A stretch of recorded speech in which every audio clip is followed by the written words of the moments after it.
Ang totoo, sino man ang magdala. Kung totoo, totoo yon. Bakit pagdating sa relihiyon, ang daing diferensya?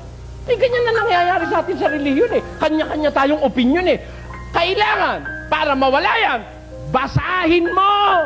Basahin mo! Ba tayo nag-aaway? Kasi wala sa nababasa yung iyo Riksikin nyo sa aklat ng Panginoon, inyong basahin. Kahit isa sa mga ito, kung babasahin mo, hindi magkukulang. Sa mga katwid, hindi ka dapat magkulang ng babasahin. Dapat may aral ka, hindi mabasa. Bakit? Huwag ka magagalit, kapatid. Saan mo nabasa yung 3 itlog? Sige, basahin mo. Kung talagang mananampalataya ka sa Diyos at may paggalang ka sa kaluluwa mo at sa kaluluwa ng kapwa mo, hindi ka magtuturo ng hindi mo mababasa sa Biblia. Asan yun? Yung 3 lundag na malalakas, hallelujah, praise the Lord, hallelujah, praise the Lord, hallelujah, praise the Lord. Asan yun? Isang lundag, isang itlog inom. Saan yun? Ang tanong, nababasa ba yan? Tinuro mo sa miyembro mo yan? Hindi nababasa? Hindi ba cargo di konsyensya mo yan sa Diyos? Sabi ng Diyos, kung magtuturo ka at maghahanap ka ng totoo, saliksikin mo sa aklat ng Panginoon, basahin mo. Kahit isa sa mga ito, hindi magkukulang. Walang kulang kung magbabasa ka. Pero, pag yung sinasabi mo, hindi na mabasa, hindi na yan kulang. Dagdag mo na yan dahil hindi na nababasa. Amen? Madali mo namang mahalata ng loloko.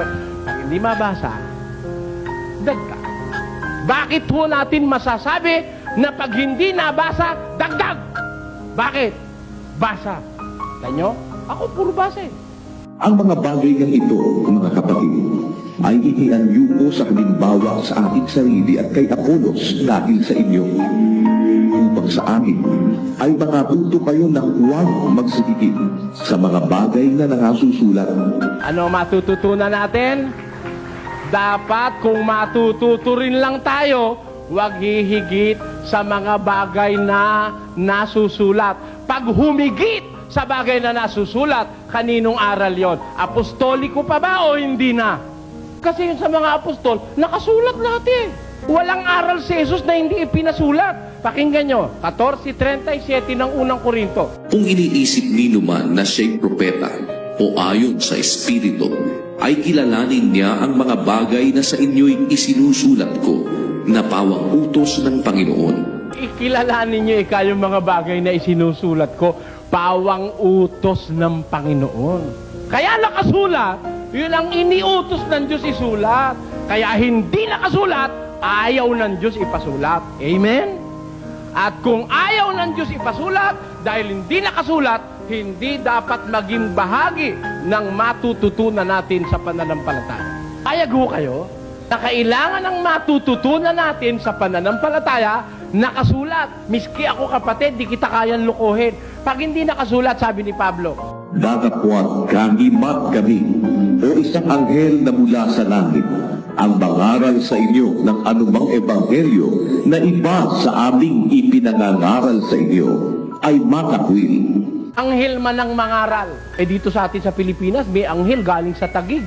Pero kahit anghel galing pa sa langit, mangangaral ng anumang ebanghelyo na iba sa aming ipinangaral, yung isinulat nila, ay matakwil. Sa English, matindi.